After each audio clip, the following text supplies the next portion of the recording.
The rain had not stopped since morning.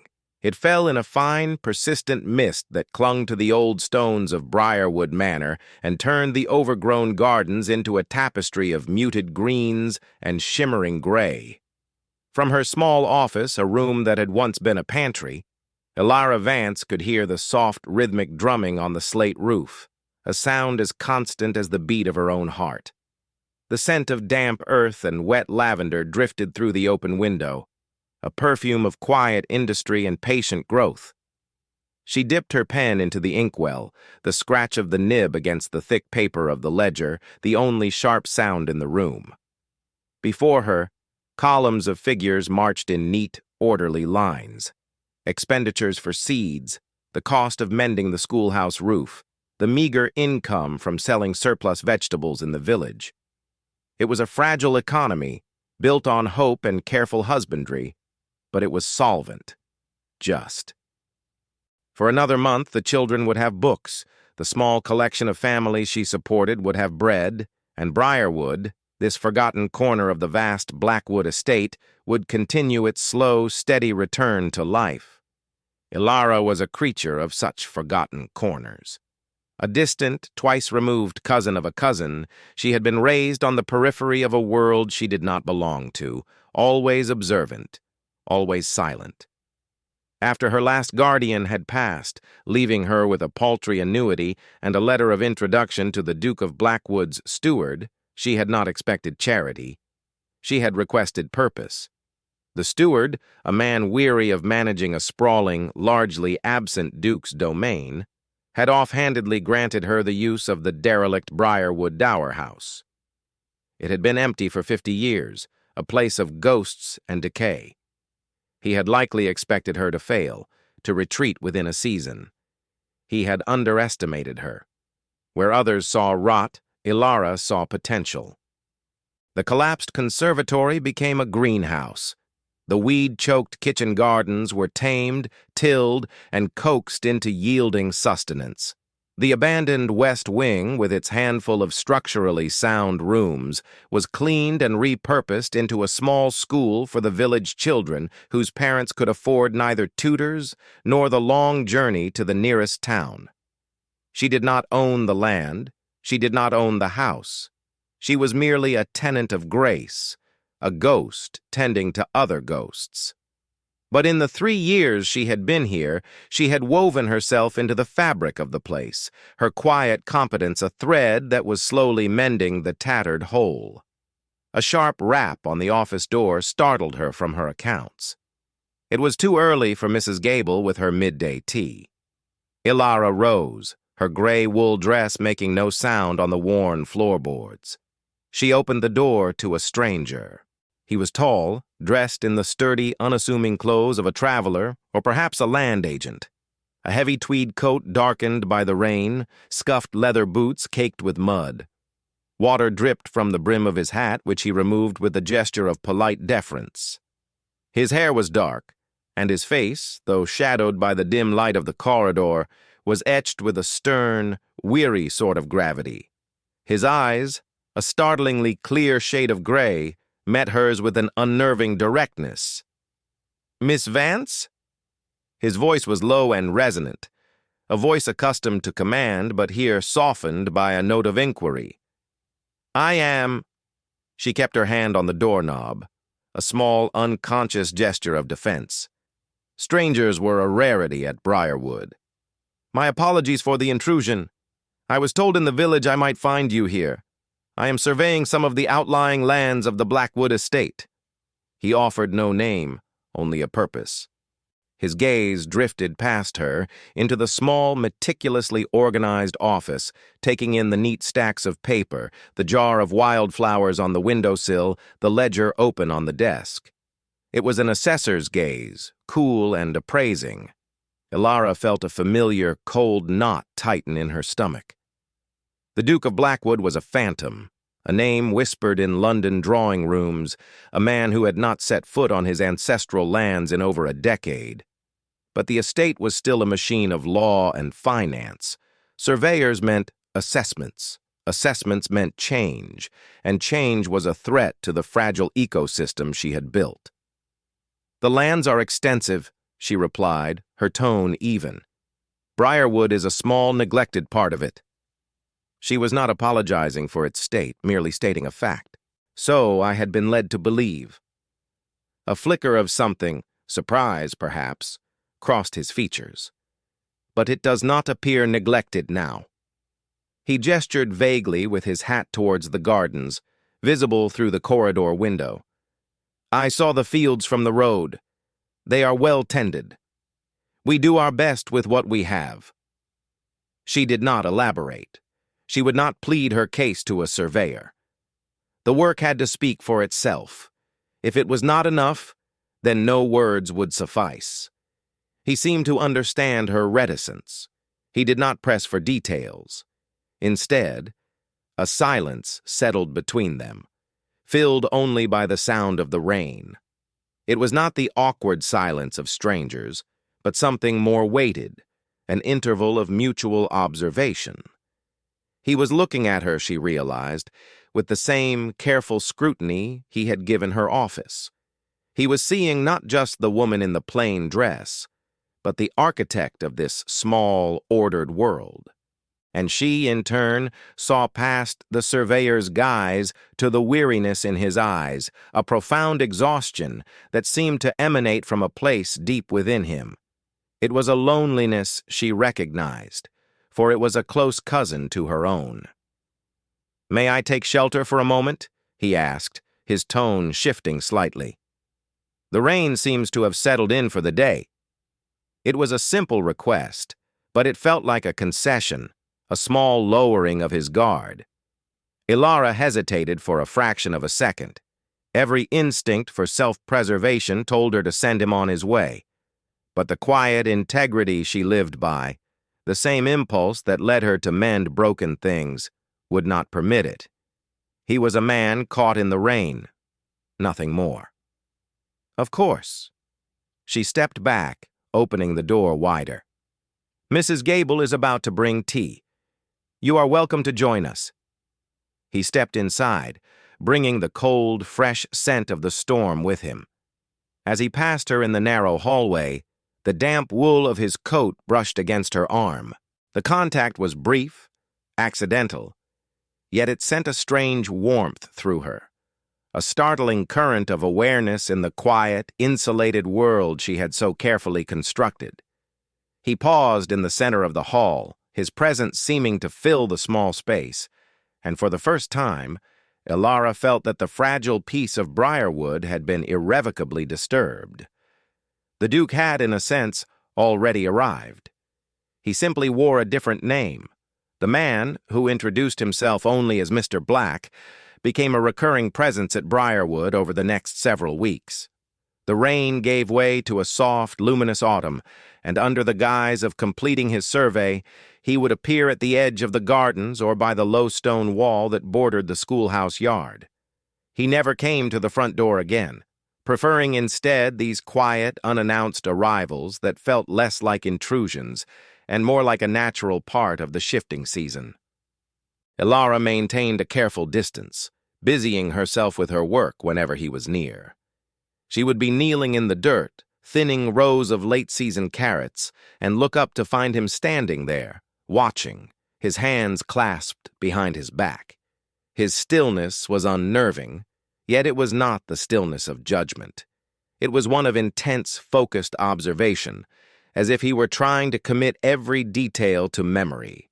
The way she pressed the soil firmly around a transplanted herb, the gentle murmur of her voice as she corrected a child's penmanship through the open schoolroom window, the methodical way she sharpened the blades of her shears. Their conversations began in fragments, spoken across a row of cabbages or over the gentle hum of the children's lessons. He asked questions, always practical, always precise. "What is your yield per acre on the North Field? How do you contend with the blight that affects the apple orchards in this region? Is the clay soil here truly as difficult as the old records suggest?" She answered him with the same directness, her knowledge born not of books, but of calloused hands and the trial and error of 3 arduous years. She explained her system of crop rotation, The use of marigolds to deter pests, the way she had enriched the soil with compost from the village.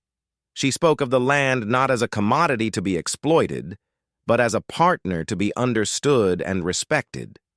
He listened, his gray eyes fixed on her, and he never questioned her methods. He simply absorbed her words, nodding slowly, a thoughtful frown etched between his brows. One afternoon, she was in her office, struggling with the quarterly expense report. The numbers refused to align, a small but persistent discrepancy throwing the entire ledger out of balance. Frustration mounted in her, a tight, hot feeling in her chest. She pushed the book away, pressing the heels of her hands to her eyes. The entire enterprise, the school, the gardens, the very roof over their heads, rested on these columns of ink, and a single error felt like a crack in the foundation of it all. A stubborn debtor? His voice, low and unexpected, came from the doorway. Ilara's head snapped up. Mr. Black stood there, his shoulders filling the frame. He had approached so silently she had not heard him. She felt a flush of embarrassment, caught in a moment of private failure. "No, a flaw in my own accounting, I'm afraid." He stepped into the room, his gaze falling on the open ledger. "May I?" He did not wait for an answer, but moved to stand beside her desk, his proximity creating a subtle shift in the room's atmosphere. He was close enough that she could smell the faint, clean scent of soap and wool. He leaned over the book, his dark head bent in concentration. His presence beside her was a solid, grounding weight. He did not look at her, his focus entirely on the page. With a long finger, he traced a column of figures, then another. His hand was lean and strong, the nails immaculately clean. It was not the hand of a man who worked the land. "You carried the remainder incorrectly here," he said, his voice a quiet rumble near her ear. He pointed to a line halfway down the page. "From the previous month's summary, a simple oversight." She looked and saw it at once. A small, foolish mistake, born of fatigue. A wave of relief washed over her, so potent it was almost dizzying, but it was followed by a prickle of something else, a disquieting awareness of their closeness. His arm was inches from hers. If she shifted her weight, their shoulders would touch. She could feel the warmth radiating from him, a stark contrast to the cool, damp air of the manor. "Thank you." The words were barely a whisper. She was intensely conscious of the stray curl of hair that had escaped her tightly bound chignon, of the ink smudge on her finger, of the worn fabric on her cuff. He straightened up but did not immediately move away. "Your system is remarkably efficient. You have accounted for everything, down to the last spool of thread." There was an undercurrent of genuine admiration in his voice that caught her off guard. No one had ever praised her for her practicality. It was simply a tool for survival, as unremarkable as breathing. "It is a necessity," she said, her eyes still on the ledger. "Integrity is always a necessity," he countered softly. "But it is not always a common practice." When she finally dared to look up at him, his expression was unreadable, but his eyes held a strange, melancholy light. It was in that moment, in the shared stillness of the small room, with the scent of rain and ink hanging in the air, that she felt the nature of their connection shift. He was no longer just a surveyor, and she was no longer just the manor's temporary caretaker. They were two solitary people who had, for a brief interval, found a point of common understanding in a column of numbers. As he turned to leave, his hand brushed against hers where it rested on the desk. It was the barest of contacts, a fleeting warmth of skin against skin, over in an instant. But the shock of it lingered, a quiet explosion in the silence of her world. It was an unintentional touch, a simple accident, but it felt like a signature on a document she hadn't known she was signing. A contract was being drawn between them, one that had nothing to do with land or ledgers, and its terms were terrifyingly, exhilaratingly unclear. Briarwood was no longer just her sanctuary. It had become a shared space, and the thought filled her with a feeling that was equal parts hope and dread. The arrival of Lord Cassian Thorne shattered the fragile peace of that autumn like a stone thrown through glass.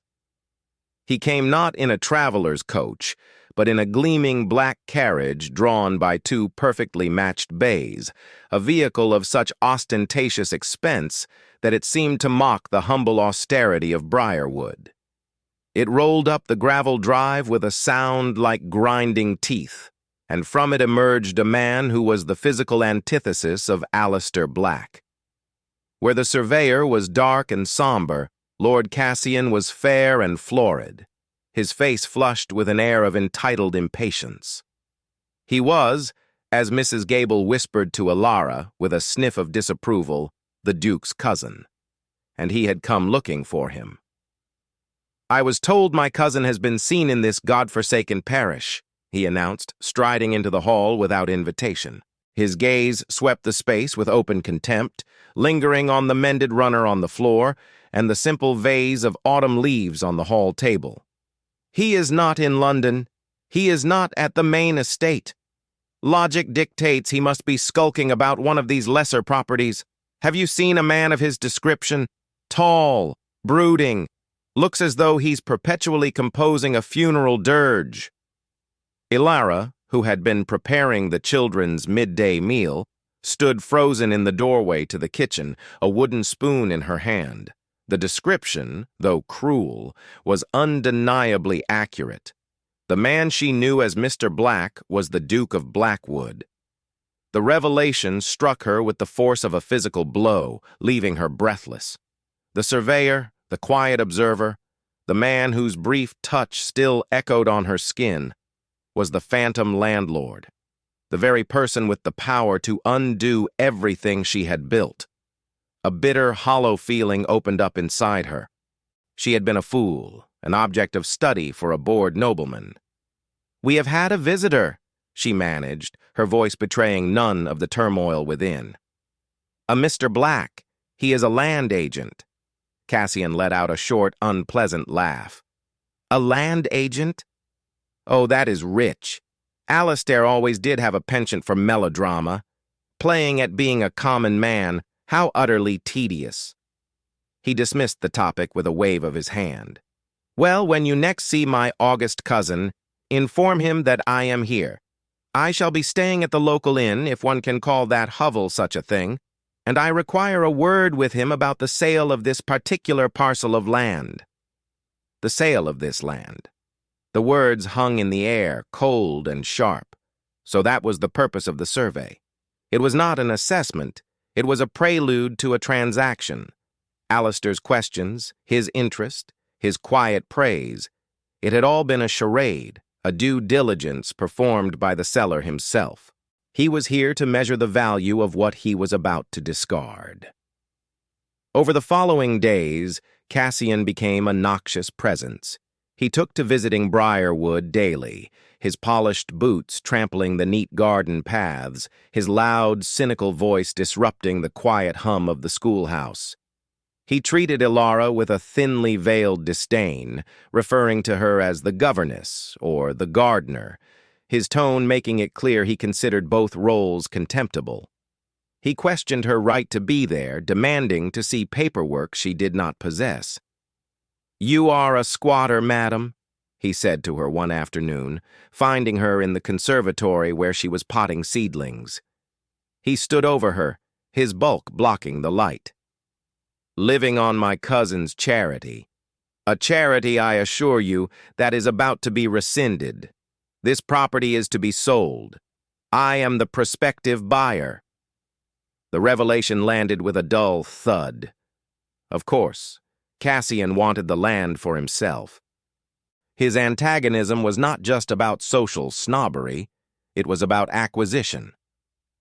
"The Duke has not informed me of any such arrangement," Ilara replied, her voice steady as she firmed soil around a fragile stem. She would not allow this man to see her fear. Alistair is sentimental, Cassian sneered. He would likely dither for months, trying to find a way to displace you and your collection of urchins gently. I am not so encumbered. I intend to clear this land. Build a proper hunting lodge. The location is ideal. The casual cruelty of his words, the dismissal of the children as urchins, and her life's work as a temporary inconvenience ignited a cold fire in Ilara's veins. She rose slowly to her feet, wiping her hands on her apron, and met his gaze directly. This is not just land, my lord. It is a school. It is a garden that feeds 20 families. It is a home. It is a derelict dower house on a valuable plot of real estate, he retorted, his face reddening. And you, madam, are an obstacle.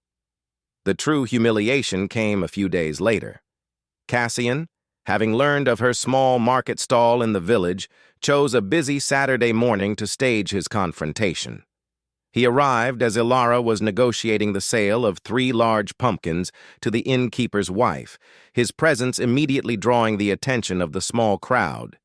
He strode up to her stall, a riding crop in his hand, and pointed it at the carefully arranged baskets of produce. "Is this what the great Blackwood estate has been reduced to?" he boomed, his voice carrying across the market square. "A roadside vegetable stand run by a charity case?" A murmur went through the onlookers. Faces that had been friendly moments before now turned towards her with expressions of curiosity and pity. Ilara felt a hot blush creep up her neck, but she stood her ground, her hands clenched at her sides. "These vegetables are the result of hard work, Lord Cassian," she said, her voice low but clear. "They are sold to support the school at Briarwood." "Ah, the school." He tapped the riding crop against his boot. "The little nest of vagrants you've established on my cousin's land. A noble, if misguided, endeavor. But the time for games is over. The Duke is selling the property. To me. And I have no need for a schoolmistress or her brats." He turned to the crowd, raising his voice to a theatrical pitch. "Let it be known that this woman has no legal right to the land she occupies. She is trespassing. Her tenure here is at an end. Any business you conduct with her is business with a charlatan." The innkeeper's wife, who had been holding one of the pumpkins, slowly set it back down. Other villagers shuffled their feet and avoided Ilara's gaze. In the space of a minute, Cassian had poisoned the well, turning her from a respected member of the community into an outcast, a fraud. The humiliation was absolute, a cold public stripping of her dignity. She stood alone behind her stall, the vibrant colors of her harvest suddenly looking garish and pathetic. And through it all, Alistair, the Duke, was nowhere to be seen. His absence was a confirmation of his cousin's words. He had abandoned her to this. The quiet man who had praised her integrity had left her to be devoured by the wolf at the door. The feeling of betrayal was so sharp, so profound, it eclipsed the public shame entirely. She had not just been mistaken about his identity, she had been mistaken about his character. And that was a far more devastating realization. The days that followed the public humiliation were shrouded in a silence more profound than any Ilara had ever known. It was not the peaceful silence of the gardens at dawn, but the hollow silence of abandonment. The villagers, once friendly, now offered only furtive, pitying glances. Her market stall stood empty. No one came to buy. The parents of her students sent word that the children would be kept at home until the matter of the estate was settled. The schoolhouse, for the first time in 3 years, was quiet, its empty benches a stark reproach. Briarwood, once a hive of gentle activity, had become a tomb. Ilara retreated into the work, the only solace she had left. She harvested the remaining crops alone, her hands aching, her back protesting. She filled bushel after bushel with pumpkins, squash, and late apples, the bounty of her labor now a bitter reminder of the community she had lost. She did not know what to do with it all. The food was meant to be shared, but the people she had fed now saw her as a pariah. Alistair did not appear. His absence was a constant, heavy presence, confirming her worst fears. He had used her, studied her small world, and then left it to be dismantled by his brutish cousin. The man she had shared quiet moments with, the man whose accidental touch had felt so significant, had been an illusion. The Duke was real, and the Duke, it seemed, was as cold and distant as his reputation suggested.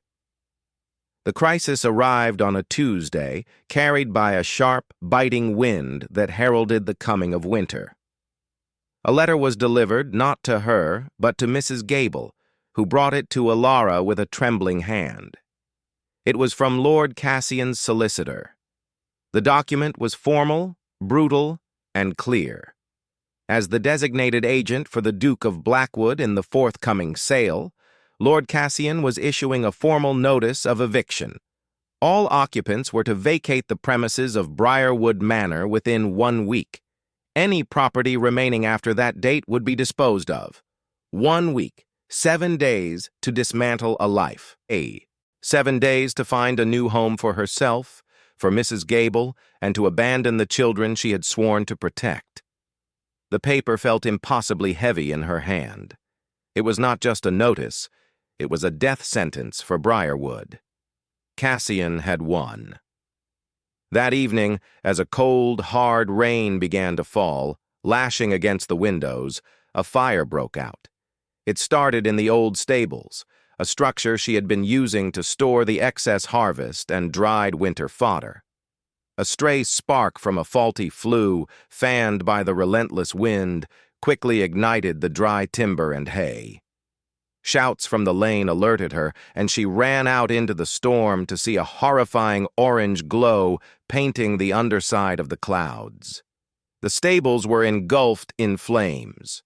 For a moment she could only stand, paralyzed by the sight. It was too much.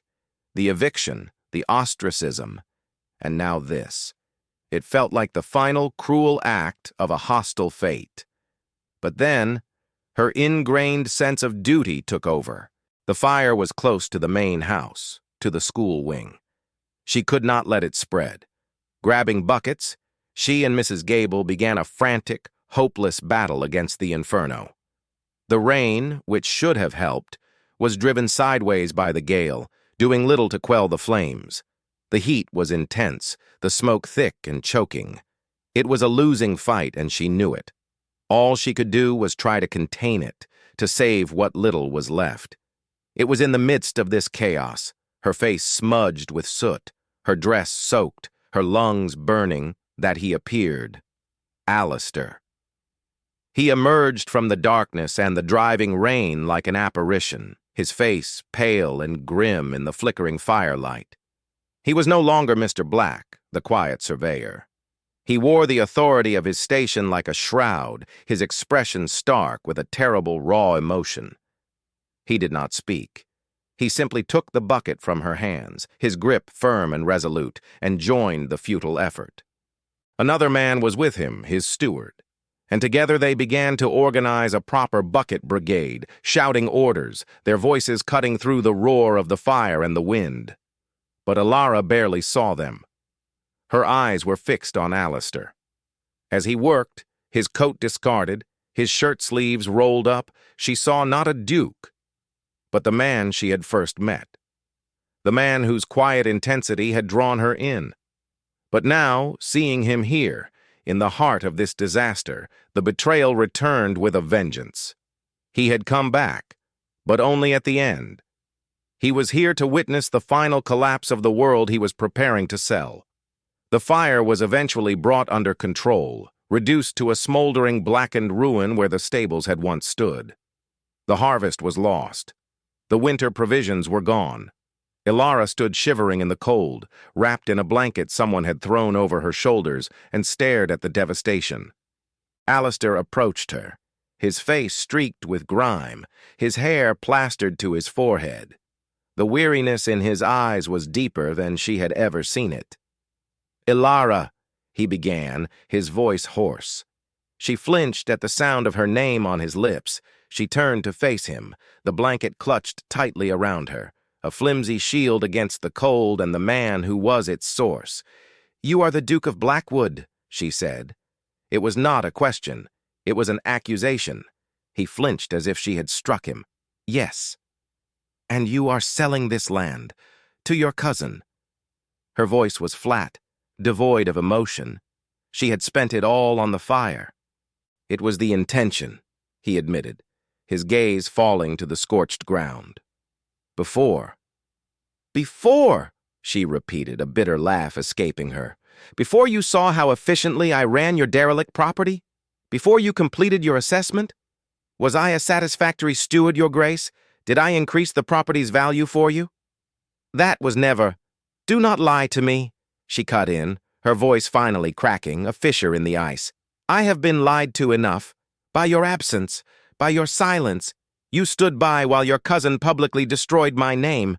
You stood by while he threatened children, and you stood by while he sent this." She pulled the crumpled eviction notice from her pocket and thrust it at him. "Your agent, acting on your behalf." He took the paper, his expression shifting from exhaustion to disbelief, then to a cold, rising fury as he read the words. "I gave him no such authority. I knew nothing of this." "It does not matter," she said, turning away from him.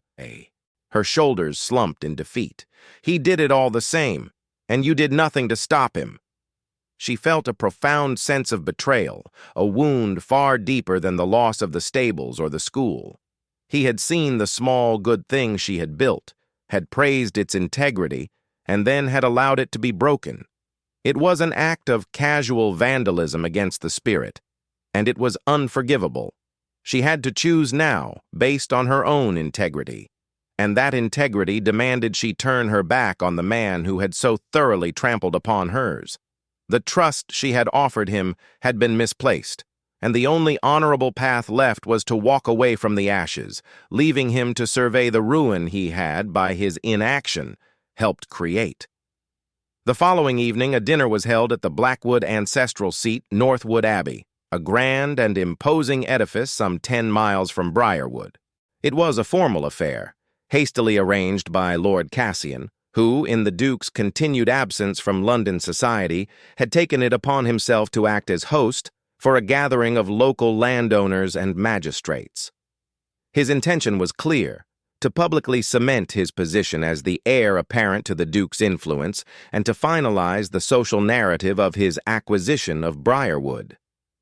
Ilara was summoned. The invitation was delivered by a footman, and it was phrased not as a request, but a command. "The Duke requires your presence."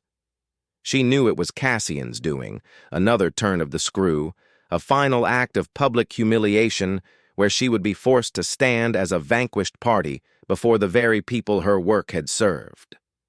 Her first instinct was to refuse, to bar the door and remain within the wounded quiet of her home. But a core of defiance, honed by years of quiet resilience, asserted itself. She would not hide. She would face him and them with her head held high.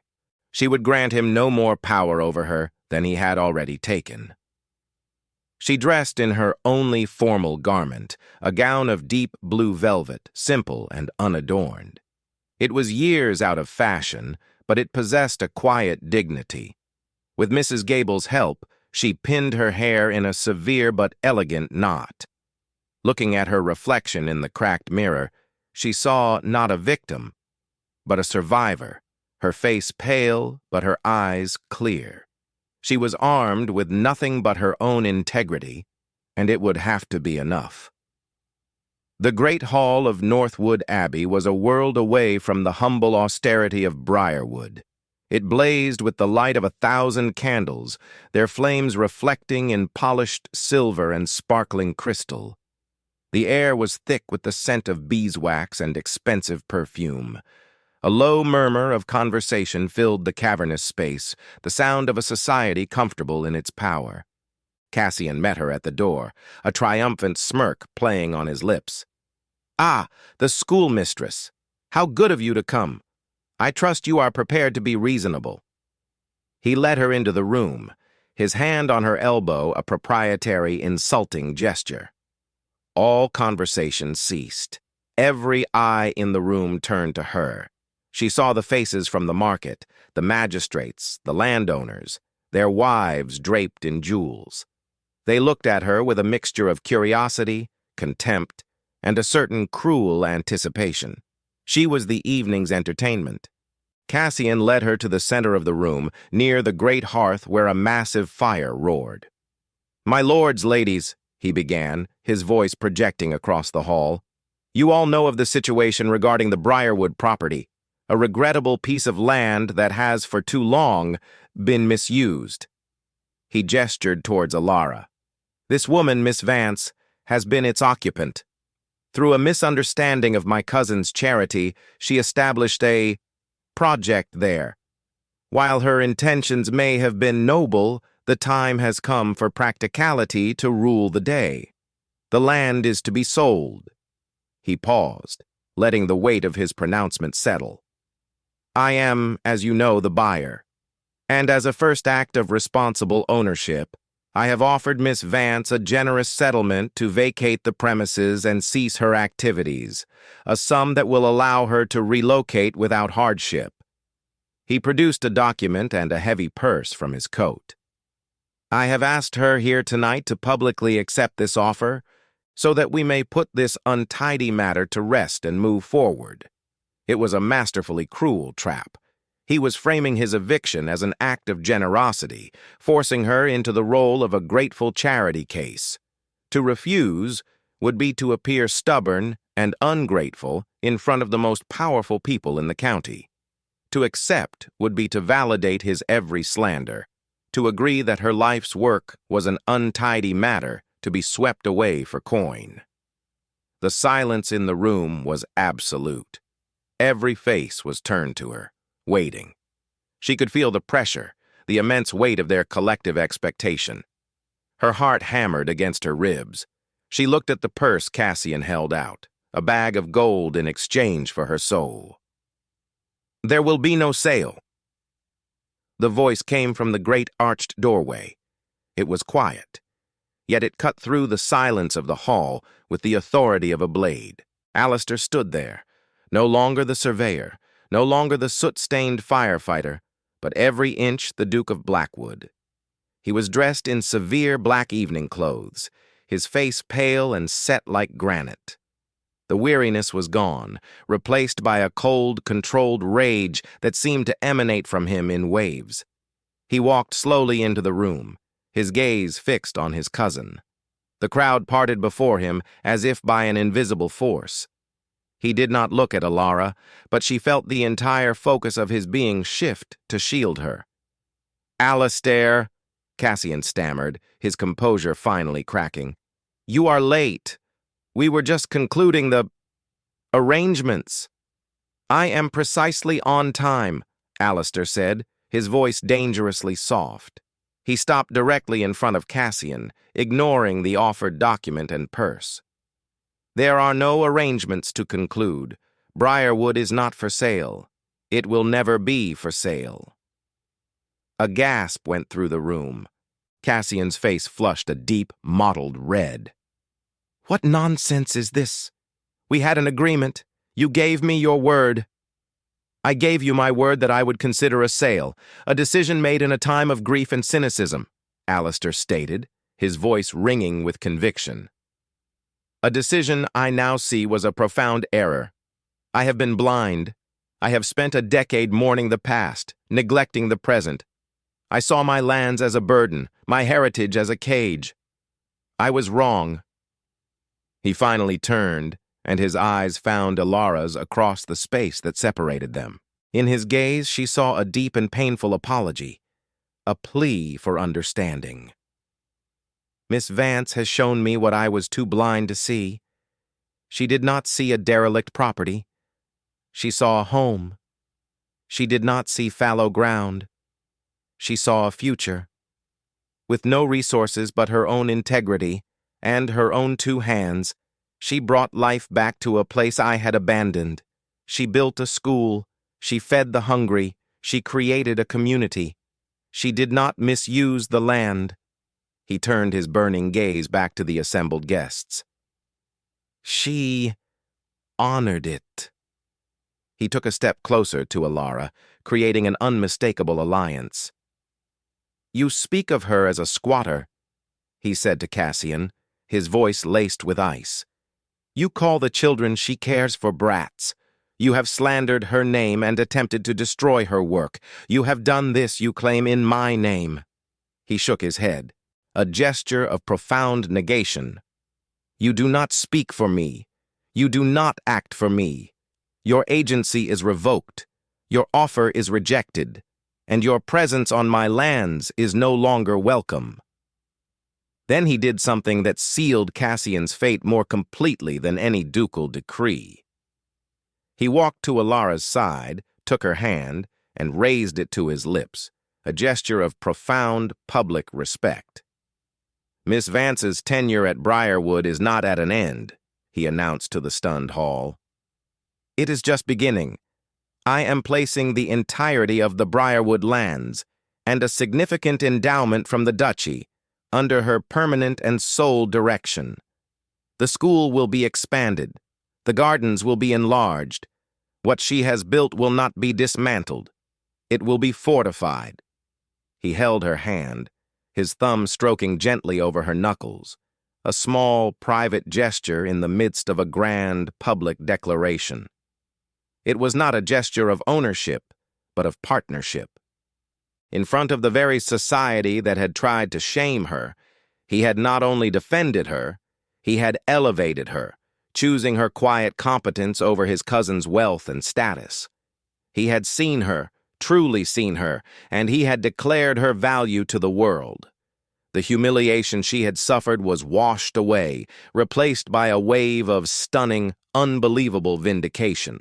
He had come back not to claim the land, but to champion the priceless thing she had made of it. After the last of the guests had made their hasty, bewildered departures, and Cassian had stormed from the abbey in a fury of impotent rage, a profound quiet descended upon the great hall. The 1,000 candles continued to burn, casting long, dancing shadows on the stone walls, but the oppressive weight of society had lifted. All that remained was the Duke, Alara, and the vast, silent space between them. Alistair dismissed the remaining servants with a quiet word, and soon they were entirely alone. He stood by the great hearth, one hand resting on the carved mantelpiece, staring into the flames. The firelight played across his face, softening the hard lines of his anger and revealing the deep-seated sorrow that lay beneath. Alara remained where she was, near the center of the room.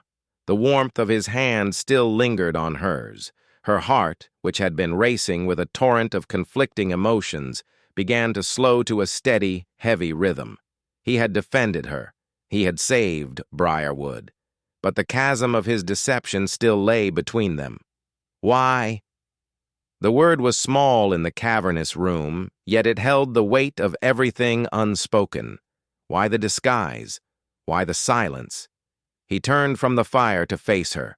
The ducal authority had fallen away, and in its place was the weary, vulnerable man she had first met in the rain. Because I was a coward, he said, his voice raw with self-reproach. 10 years ago, my wife and our infant son died in a carriage accident on the road from London. I was driving. The grief, it hollowed me out. I abandoned everything that reminded me of my life here. The land, the title, the people. I ran. He took a hesitant step towards her. I came back with the intention of severing the final tie, to sell off the outlying properties, including Briarwood, and never return. I saw my heritage as a curse, a landscape of ghosts. I disguised myself because I could not bear to be the Duke. The title felt like a suit of armor I could no longer carry. This was the private confession, the laying bare of the wound. Alara listened, her own anger beginning to dissolve, replaced by a wave of profound empathy. She understood hiding. She understood grief. "I came to Briarwood to assess its value for a sale," he continued, his honesty brutal. "But I found you. I saw what you were doing. You were tending to ghosts, just as I was. But you were coaxing them back to life. You were building, not running. Every day I spent there, watching you, talking with you, it was a revelation. You spoke of integrity as a necessity, and I realized I had been living without it for a decade." He was closer now, close enough for her to see the genuine anguish in his eyes. "I fell into a kind of paralysis. I could not bring myself to tell you the truth, because I knew it would make me the villain of the story, the very threat you were fighting against. And I could not bring myself to proceed with the sale. To destroy what you had built felt like a sacrilege, so I did nothing. I was silent, and my silence," he finished, his voice dropping to a whisper, "was a betrayal. It allowed Cassian to hurt you. There is no excuse for it. I can only ask for your forgiveness." She looked at him, the powerful Duke of Blackwood, asking for forgiveness from a woman with nothing to her name but the dirt under her fingernails. The balance of power had irrevocably shifted, not through title or wealth, but through a simple, honest admission of fault. "There is nothing to forgive," she said softly, and it was the truth. In his confession, she finally understood. His deception had not been born of malice, but of shame and a deep, internal conflict. "You were lost. I think perhaps we both were." A fragile hope dawned in his expression. He closed the remaining distance between them, stopping just before her. He did not touch her, but his presence was an appeal. "Ilara," he said, his voice imbued with a new hesitant gravity. "My declaration tonight. It was not just about the land. It was about you. For years I have been surrounded by people who wanted something from the Duke. You were the first person to see the man, even when you did not know his name. You treated me with a simple, honest dignity I had forgotten existed." He took a deep breath, as if steeling himself for the most important question of his life. "I am asking you not to be a duchess. The title is a hollow thing. I am asking you to be my partner, to help me bring the life you cultivated in that small, forgotten corner to the entire estate, to teach me how to build again. Your integrity, your competence, your quiet courage, they are the most valuable things I have ever encountered. I do not want to simply endow your work. I want to share in it. I want to share my life with you." It was a proposal unlike any she could have ever imagined. He was not offering her a crown, but a shared purpose. He was not asking her to fit into his world, but asking to be allowed into hers. He saw her worth, not as an adornment to his title, but as the very foundation upon which he hoped to rebuild his life. She looked into his eyes, the clear gray eyes that had first appraised her in the dim hallway of Briarwood, and she saw her future reflected there. It was a future of shared work, of mutual respect, of a partnership of equals. It was everything she had never dared to hope for. Her acceptance was not a word, but an action. She reached out and took his hand, her fingers lacing through his. It was a conscious choice, an act of profound trust. It was an answer to the question he had asked, and to the one he had not dared to voice. She was choosing Alistair, the man who had been lost and was now found. He brought her hand to his lips, just as he had done before the assembled crowd, but this time it was not a public declaration. It was a private vow, a gentle, reverent seal upon their new beginning. The great hall, with its ghosts of the past and its blazing candles, bore silent witness to the union, not of a duke and a commoner, but of two solitary souls who had finally found their home in one another. 1 year later, The rain fell again upon Briarwood Manor. But it was a gentle, nurturing rain, the kind that sinks deep into the soil and encourages roots to grow. It pattered softly on the new glass roof of the expanded conservatory and trickled down the freshly painted eaves of the schoolhouse, which now housed 30 children from 3 villages. The sound was a peaceful lullaby, a promise of continued growth. Ilara stood in her old office, which was now Alistair's preferred study. The room was much the same, the desk, the jar of wildflowers, the scent of old paper, but a second, larger chair now sat beside her own. The ledgers on the desk had grown thicker, their pages detailing not just the economy of Briarwood, but the accounts for the tenant farms of the entire Blackwood Duchy. Her neat, precise script filled page after page, bringing order and fairness to a system that had long suffered from neglect. Through the window, she could see the gardens. They sprawled now, a vast and intricate network of bounty and beauty, their paths no longer trod by a lone woman, but by dozens of hands. Villagers worked alongside paid gardeners, learning her methods, sharing in the harvest. The line between the duchy and the community had blurred, becoming something interwoven and mutually supportive. She heard his footsteps in the hall, the familiar, solid tread that no longer startled her. He entered the room, bringing with him the scent of damp earth and the cool air of the morning. He came to stand behind her, his hands resting gently on her shoulders, his chin coming to rest on the top of her head. Together, they looked out at the rain-washed landscape. "The North Fields are showing a remarkable yield since we implemented your rotation," he murmured, his voice a low, contented rumble against her hair. "The steward is convinced you are a magician." "I am just a gardener," she replied, leaning back against him, a familiar, easy gesture. "The magic is in the soil. It only needed someone to pay attention." He was silent for a moment, his hands tightening slightly on her shoulders. "I came here to take back a piece of land," he said softly, his voice filled with the memory of that first day. "I thought ownership was a matter of deeds and titles, of legal claims. I thought I could simply reclaim it, dispose of it, erase it." He turned her gently to face him, his gray eyes, once so full of weariness, now clear and full of a deep, abiding love. "But you had already turned it into something a deed could not define and money could not buy. You had made it a place of purpose, a place of hope. It was something that could not be taken." He smiled, a slow, genuine smile that transformed his stern features. "It could only be joined, and asking to join you was the single most intelligent decision I have ever made." He bent his head and kissed her, a kiss that was not about passion or romance in the way the poets wrote of it, but about a deep and quiet partnership. It was a kiss of shared purpose, of mutual respect, a confirmation of the life they were building together day by day, season by season.